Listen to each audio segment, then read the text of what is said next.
रेनी 2026 में एक और बहुत इंपॉर्टेंट टॉपिक अभी हम लोग डिस्कशन करेंगे। वो टॉपिक है कॉन्सेंट्रेशन ऑफ यूरिन और कंजर्वेशन ऑफ वाटर। तो ये रिनल फिजियोलॉजी से हम लोग एक टॉपिक ले रहे हैं एक्सक्रीशन एंड ऑस्मोरेगुलेशन के साथ में, ठीक है। तो कॉन्सेंट्रेशन ऑफ यूरिन क्या होता है, और अभी हम किडनी का एक फंक्शन समझने जा रहे हैं जिसको हम लोग बोलेंगे ऑस्मोरेगुलेशन का, ठीक है। तो पहले तो हम लोग एक सबसे पहले केस ले लेते हैं कि केस ऐसी कौन सी केस में है जिसमें कॉन्सेंट्रेट हो जाती है यूरिन, ठीक है। तो केस पहले ऐसी है कि अगर किसी पर्सन में क्या हो गया, डिहाइड्रेशन हो गया, ठीक है। क्या हो गया, डिहाइड्रेशन। तो डिहाइड्रेशन का मतलब होता है लॉस ऑफ वाटर। तो वाटर की क्या हो गई, किसी पर्सन में कमी हो गई, ठीक है। और फिर उसके बाद अगर बॉडी फ्लूइड लॉस हो गया, बॉडी फ्लूइड लॉस हो गया, ठीक है, बॉडी फ्लूइड लॉस हो गया, वो एक कंडीशन है जहाँ पे हमको क्या करना पड़ेगा, यूरिन को कॉन्सेंट्रेट करना पड़ेगा, ठीक है। और फिर उसके बाद एक्सेसिव, अगर फॉर एग्जांपल ब्लड लॉस हो गया, एक्सीडेंटल इंजरी हो गई और यहाँ पर क्या होगा, एक्सेसिव ब्लड लॉस हो गया, तो ये ऐसी कंडीशन है, डिहाइड्रेशन की केस हो गई, उसमें पूरा वाटर पूरी तरीके से लॉस हो गया, बॉडी फ्लूइड बहुत ज़्यादा कम हो चुका है और एक्सेसिव ब्लड लॉस हो चुका है और एक्सीडेंटल इंजरी में। तो ऐसे केस में कॉन्सेंट्रेशन ऑफ यूरिन, ठीक है, कॉन्सेंट्रेशन ऑफ यूरिन ये रेनल फिजियोलॉजी का एक फंक्शन है और उसका मेन पर्पस है सबसे important conservation of water, conservation of water, concentration of urine and conservation of water, ठीक है। अब ये किडनी किस तरीके से ये फंक्शन परफॉर्म करेंगे इसके बारे में हम थोड़ा डिटेल देखेंगे, ठीक है। तो सबसे पहले अगर आपको वाटर को क्या करना है, कंजर्व करना है, ठीक है, बचाना है, तो मेन सबसे इम्पॉर्टेंट ये जो फंक्शन है वो है किडनी का। तो किडनी किस तरीके से ये फंक्शन परफॉर्म करेगी, तो किडनी के दो फंक्शन है। सबसे पहला फंक्शन होता है ऑस्मो रेगुलेशन, ठीक है।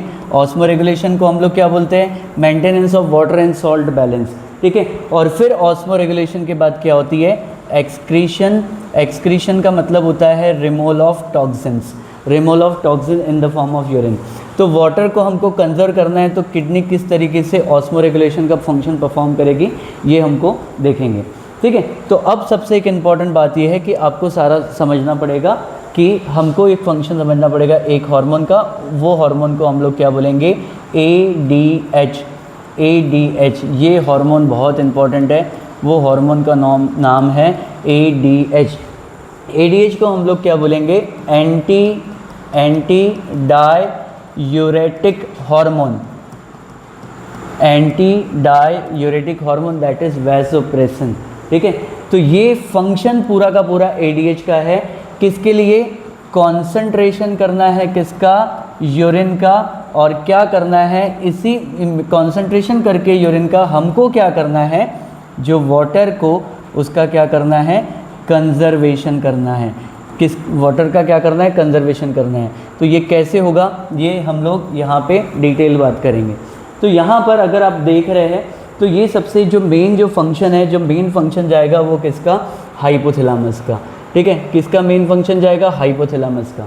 तो hypothalamus is a part of fore brain, hypothalamus is a part of fore brain, और इससे जो कनेक्टेड है वो है पिट्यूटरी ग्लैंड।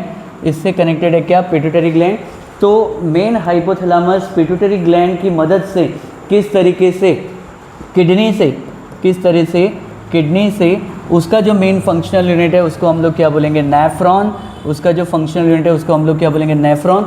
ये बहुत इंपॉर्टेंट काम करेगा कंजर्वेशन ऑफ वाटर करने के लिए, ताकि यूरिन को कॉन्सेंट्रेट करे, मतलब यूरिन को कॉन्सेंट्रेट करके वाटर को कंजर्व करना है। तो ये काम कौन कर रहा है, ब्रेन की पार्ट है जिसको हम लोग क्या बोलेंगे, hypothalamus. Hypothalamus is a part of brain, और पिट्यूटरी ग्लैंड मिलकर, पोस्टीरियर पिट्यूटरी ग्लैंड मिलकर, ठीक है, हाइपोथैलेमस पोस्टीरियर पिट्यूटरी ग्लैंड मिलकर, ठीक है, पूरी तरह से रीनल ट्यूब्यूल से हम लोग क्या करेंगे, वाटर को कंजर्वेशन करेंगे, ठीक है, और यूरिन को कॉन्सेंट्रेट करेंगे। तो ऑफकोर्स ये जो नेफ्रॉन है, नेफ्रॉन आपको कहाँ मिलेंगे, ठीक है, वो मिलेंगे किडनी का स्ट्रक्चरल एंड फंक्शनल यूनिट है, उसको हम लोग क्या बोलेंगे, नेफ्रॉन। स्ट्रक्चरल एंड फंक्शनल है उसको हम लोग क्या बोलेंगे, नेफ्रॉन। तो थोड़ा सा हल्का सा पहले नेफ्रॉन के बारे में समझ लेते हैं कि सबसे पहले यहाँ पर आप देखेंगे कि ये रेनल आर्टरी है, रेनल आर्टरी ब्रांच आउट हुई, उसके बाद क्या बना, ये एफरेंट आर्ट्रियोल, एफरेंट आर्ट्रियोल यहाँ पर क्या बना, ग्लोमेरुलस, ठीक है, कैपिलरी नेटवर्क बना, ठीक है, और फिर यहाँ से ये आर्टरी गई, इसको हम लोग क्या बोलेंगे, एफरेंट आर्ट्रियोल। तो यहाँ पे सबसे पहले क्या होगा, फिल्ट्रेशन प्रोसेस होती है, फिल्ट्रेशन प्रोसेस के बाद क्या होता है, रीएब्जॉर्प्शन का काम होता है, और फिर उसके बाद कुछ सिक्रीशंस होती है, और फाइनली क्या होती है, एक्सक्रीशन होती है, और एक्सक्रीशन के पहले ये जो है कलेक्टिंग डक्ट में जाके जो है वो वाटर भी जाके कंजर्व हो जाता है। लेकिन अब वहाँ से हमको क्या करना है, वाटर को क्या करना है, कंजर्वेशन करना है। ये कैसे काम करेगा ये हम थोड़ा सा डिटेल देखेंगे। मेन देखो, मेन केस क्या है कि केस ये है कि किसी पर्सन में से एक्सेसिव वाटर लॉस हो गया। एक्सेसिव वाटर लॉस कैसे हो सकता है कि बॉडी डिहाइड्रेशन की कंडीशन में, जैसे कि समर में जब आप देखेंगे कि बहुत ज़्यादा डिहाइड्रेशन होता है, एक्सेसिव लॉस होती है स्वेटिंग की, इसमें क्या होता है, वाटर लेवल कम हो जाता है, और वाटर लेवल कम हो जाने का मतलब क्या हो जाएगा, सॉल्ट लेवल इंक्रीज हो जाएगा, ठीक है, और फिर उसकी वजह से क्या हो गया, बॉडी फ्लूइड डिस्टर्ब हो गई, और एक्सेसिव अगर एक्सीडेंटल इंजरी में ब्लड लॉस हो गई, ठीक है, तो उसमें आपको क्या करना है कि सबसे पहले वाटर आपको चाहिए, बॉडी फ्लूइड मेंटेन होनी चाहिए।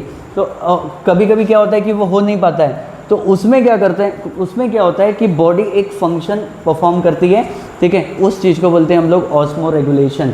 तो मेन पर्पस क्या होगा, ताकि हम वाटर को बचा सके, उसको वाटर को क्या कर सके, कंजर्व कर सके, ठीक है। तो अब थोड़ा सा हम डिटेल इसके बारे में समझते हैं कि मेन किडनी की जो मेन फंक्शन है, फंक्शनल है, उसको हम लोग क्या बोलेंगे, दैट इज़ नेफ्रॉन बोलेंगे। तो नेफ्रॉन किस तरीके से काम करेंगे उसके बारे में हम डिस्कस और डिटेल करेंगे, ठीक है।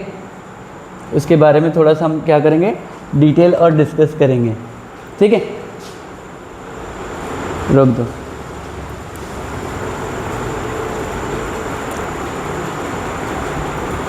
हाँ, तो चलो कंडीशन के हिसाब से तो हमको समझ गया कि अभी हम लोग को कैसे वाटर को कंजर्व करना है। तो एक एक सबसे पहले समझते हैं।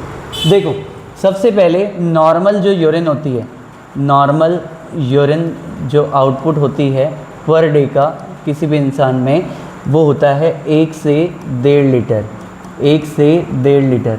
ये नॉर्मल यूरिन है बॉडी का, क्लियर है।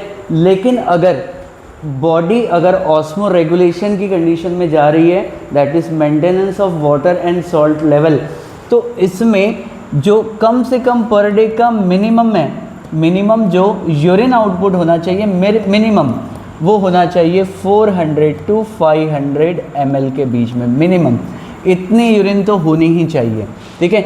ये इतना हम क्या करेंगे, यूरिन को एक्सक्रीट करेंगे, क्लियर है। लेकिन अब यहाँ पर अगर आप देख सकते हो कि अगर हम लोग एक फंक्शन बॉडी परफॉर्म कर रही है जिसको बोलेंगे ऑस्मो रेगुलेशन का, ठीक है, तो उसमें अगर 400 ml अगर हमको यूरिन मिनिमम क्या करनी है, एक्सक्रीट करनी है, तो इसके बीच में हम लोग एटलीस्ट 1 लीटर, 1 लीटर, ठीक है, पानी बचा सकते हैं शरीर के लिए, ठीक है। और उसी फंक्शन को हम लोग क्या बोलेंगे, उसी पे हम काम करेंगे रीनल फिजियोलॉजी पे, that is conservation of water and concentration of urine, ठीक है। तो ये जो फंक्शन है, ये फंक्शन है किडनी में किसका, नेफ्रॉन का, किसका, नेफ्रॉन का। तो 2 तरीके के नेफ्रॉन होंगे, एक होंगे सबसे पहले 2 टाइप्स ऑफ नेफ्रॉन होते हैं किडनी में। सबसे पहले होते हैं कॉर्टिकल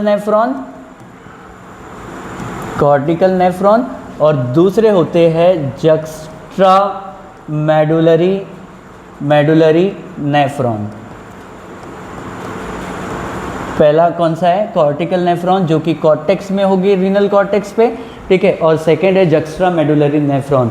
तो ये मोर देन 15% होते हैं नेफ्रॉन, और ये मोर देन 85% जो होते हैं वो है कॉर्टिकल नेफ्रॉन। तो कॉर्टिकल नेफ्रॉन तो यूरिन बनाने का काम करेंगे, ठीक है, और लेकिन मेन जक्स्ट्रा मेडुलरी नेफ्रॉन का जो मेन स्पेशल काम होगा, concentration of urine, conservation of water, यानी यूरिन को कॉन्सेंट्रेट करके वाटर को कैसे हम बचाएं, ये सबसे इंपॉर्टेंट फंक्शन है किसका, जक्स्ट्रा मेडुलरी नेफ्रॉन का।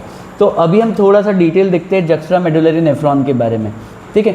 तो जक्स्ट्रा मेडुलरी नेफ्रॉन, अगर आप नेफ्रॉन का स्ट्रक्चर प्रॉपर तरीके से देखेंगे तो यहाँ पर सबसे पहले क्या होगी, कैप्सूल होगी जिसको हम लोग क्या बोलेंगे, बॉमन्स कैप्सूल, ठीक है। और फिर उसके बाद यहाँ से जो एक ट्यूब होगी उसको बोलेंगे हम प्रॉक्सिमल कन्वोल्यूटेड ट्यूब्यूल, और फिर उसके बाद यहाँ पे एक लूप जाएगा जो कि मेडुला पे जाएगा जिसको हम लोग क्या बोलेंगे, लूप ऑफ हेनले, ठीक है, लूप ऑफ हेनले। और फिर उसके बाद यहाँ पर होता है distal convoluted tubule, that is DCT। और फिर फाइनली ये जो है यहाँ पे जुड़ते हैं जिसको हम लोग क्या बोलेंगे, कलेक्टिंग डक्ट पर, ठीक है। फाइनली कहाँ पे जुड़ेंगे, इसको अभी हम लोग क्या बोलेंगे, कलेक्टिंग डक्ट पर, ठीक है। कहाँ जुड़ेंगे, कलेक्टिंग डक्ट पर। तो फाइनली मेन जो है, सबसे पहले यहाँ पर देखो कि सबसे पहले इसको हम क्या बोलेंगे, बॉमन्स कैप्सूल। बॉमन्स कैप्सूल के बाद यहाँ पर इसको हम लोग क्या बोलेंगे, प्रॉक्सिमल कन्वोल्यूटेड ट्यूब्यूल। उसके बाद ये लूप ऑफ हेनली है, और फिर इसको हम लोग क्या बोलेंगे, डिस्टल कन्वोल्यूटेड ट्यूब्यूल। और फाइनली इसको अभी हम लोग क्या बोलेंगे, कलेक्टिंग डक्ट, ठीक है। अब यहाँ पर कैसा होता है कि एक ब्लड वेसल के बारे में आपको समझना पड़ेगा। सबसे पहले रीनल आर्टरी, जो ये आर्टरी, रीनल आर्टरी फाइनली क्या हो जाएगी, ब्रांच आउट हो जाएगी। और ब्रांच आउट होने के बाद ये बनाएंगी एफरेंट, बोले तो आने वाली एफरेंट आर्टरियोल। फिर ये क्या बनाएगी, कैपिलरी का नेटवर्क बनाएगी। और फिर उसके बाद ये जो जाने वाली आर्टरी को हम लोग क्या बोलेंगे, ईफ्रंट आर्टरियोल। क्या बोलेंगे, ईफ्रंट आर्टरियोल, ठीक है। तो एक्चुअली जक्स्ट्रामेडुलरी नेफ्रॉन में एक बड़ी इंपॉर्टेंट खास बात होती है कि यहाँ से जो एक और आर्टरियोल जाती है जिसको हम लोग बोलेंगे, जो कि सबसे इंपॉर्टेंट है, इसको हम लोग क्या बोलेंगे, vasa recta is a very very important, that is vasa recta, ठीक है। ये वेजा रेक्टा यहाँ से गई, ठीक है। और फिर उसके बाद फाइनली ये जो ब्लड वेसल्स है, ठीक है, और यहाँ से वेजा रेक्टा के पास फाइनली जाके ये जुड़ जाएगी। और ये वेजा रेक्टा, ठीक है, ये बड़ी इंपॉर्टेंट है, ठीक है। तो अभी कैसा होता है कि ये नेफ्रॉन के बारे में, तो सबसे पहले यहाँ से क्या होगा, फिल्टर होगा। फिल्टर होने के बाद जो है PCT से क्या होगा, रीएब्जॉर्प्शन होना शुरू हो जाएगी। लेकिन हमको ये ध्यान देना है कि जो जक्स्ट्रामेडुलरी नेफ्रॉन की तरफ ध्यान देना है, किसमें, जक्स्ट्रामेडुलरी नेफ्रॉन के बारे में ध्यान देना है। जक्स्ट्रामेडुलरी नेफ्रॉन के बारे में ध्यान देना है कि ये कैसे वाटर को कंजर्वेशन करेगा, ठीक है। तो 2-3 बात सबसे पहले अच्छे से यहाँ पे आपको देखनी है और समझनी है। तो सबसे पहली बात, ठीक है, तो यहाँ पर एक सेगमेंट होता है जिसको हम लोग क्या बोलेंगे, thick segment of ascending limb of loop of Henle, ठीक है। ये वाला segment, thick segment of ascending limb of loop of Henle, ठीक है, thick segment of ascending limb of loop of Henle.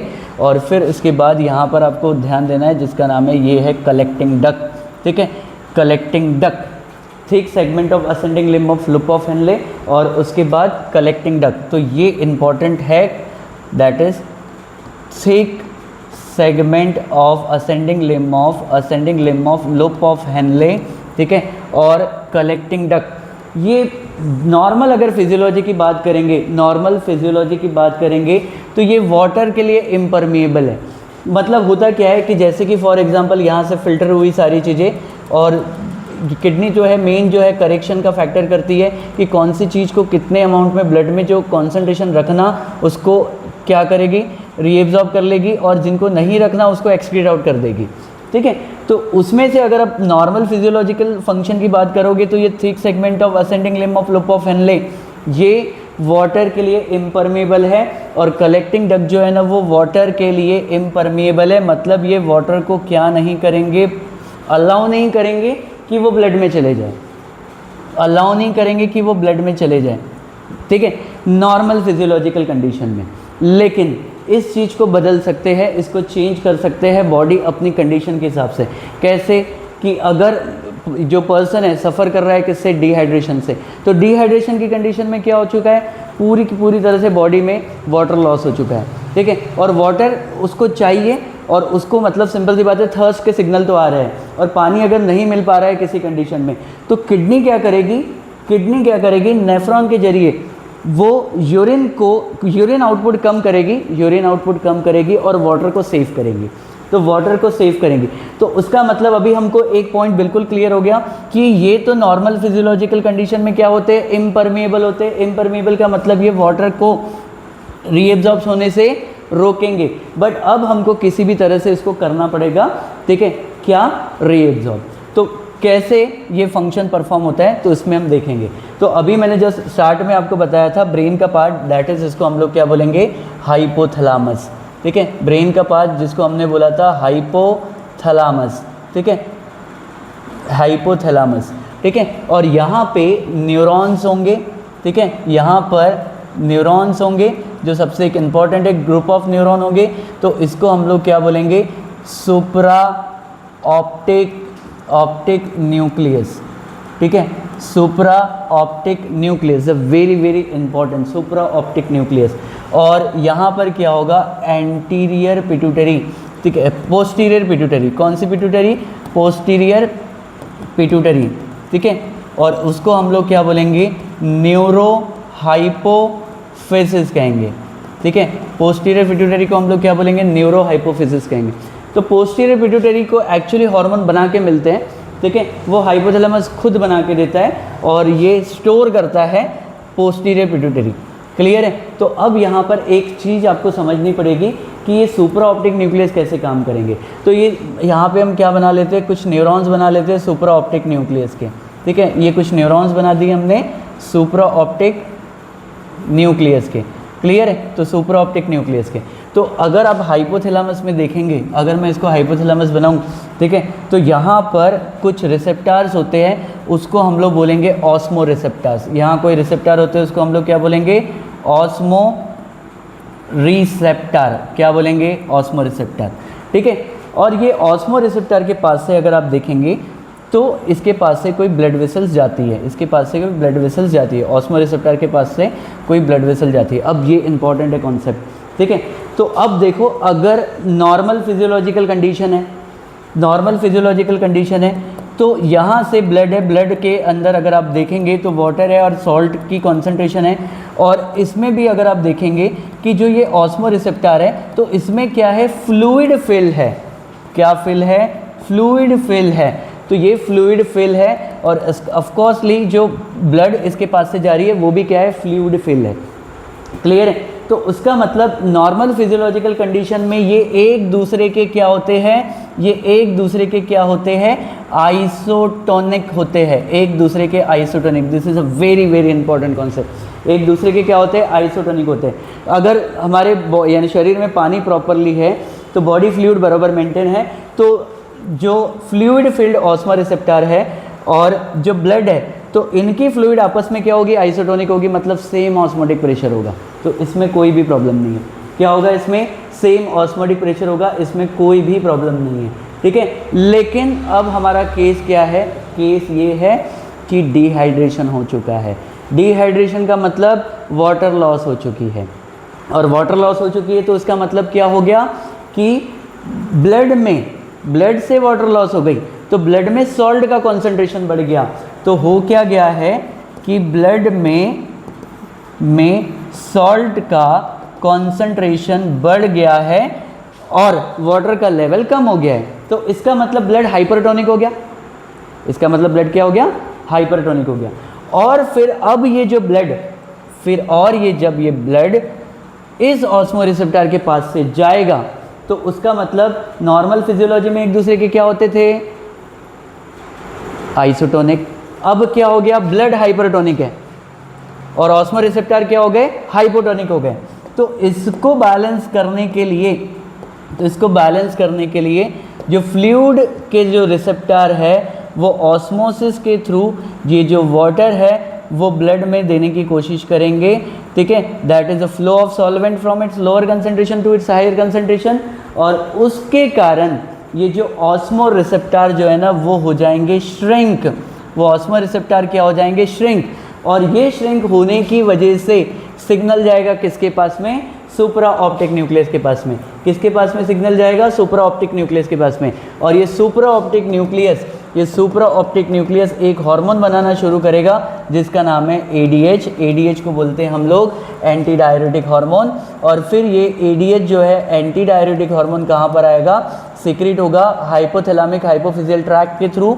कहाँ पे, न्यूरो हाइपोफिसिस में, दैट इज पोस्टीरियर पिट्यूटरी में। और फिर ये रिलीज हो जाएगा ब्लड में, और ब्लड में रिलीज हो जाने के बाद ये डायरेक्टली एक्ट करेगा किस पर, ठीक है, ये किस पर, thick segment of ascending limb of loop of Henle और कलेक्टिंग डक्ट पर, जो कि नॉर्मल फिजियोलॉजी में क्या थे, इम्परमेबल थे वाटर के लिए, लेकिन ये परमेबल हो जाएंगे वाटर के लिए, इनको परमिट मिल जाएगी और ये जो थिक सेगमेंट में जो वाटर है वो पूरा का पूरा क्या करेंगे, ब्लड में ट्रांसफ़र कर देंगे। ठीक है, पूरा का पूरा क्या कर देंगे, ब्लड में ट्रांसफ़र कर देंगे।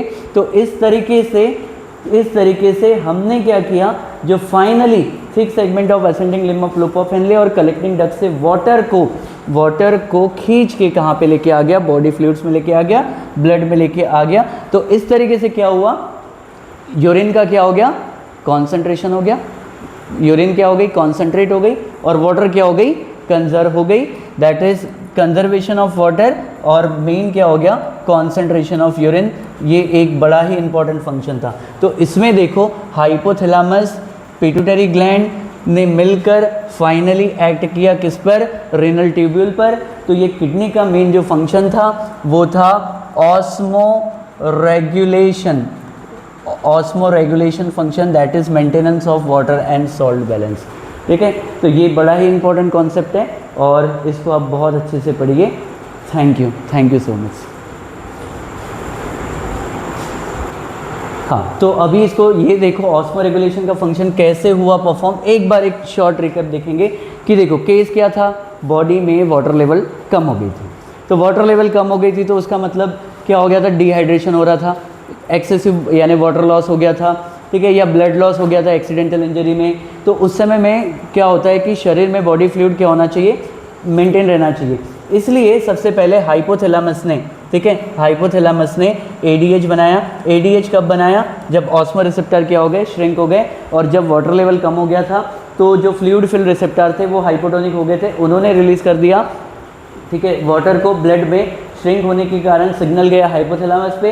हाइपोथैलेमस ने क्या किया, एडीएच बनाया। एडीएच बनाने के बाद वो ADH anti diuretic hormone vasopressin blood में आया, और ब्लड में आने के कारण फाइनली वो कहाँ पे गया, रेनल ट्यूब्यूल्स पर, और वो कहाँ पे गया, thick segment of ascending limb of loop of Henle और कलेक्टिंग डक्ट पर, और उनको परमेबल कर दिया। और उस तरीके से वाटर को हमने क्या कर दिया, बचा लिया, कंजर्व कर दिया, और उसके थ्रू हमने क्या कर दी, यूरिन को कॉन्सेंट्रेट कर दी। तो ये बहुत इंपॉर्टेंट फंक्शन है किसका, रेनल फिजियोलॉजी का। ठीक है, होपफुली आपको ये कॉन्सेप्ट समझ में आ गया। ठीक है, और थैंक यू, और इस कॉन्सेप्ट को अच्छे से समझिए।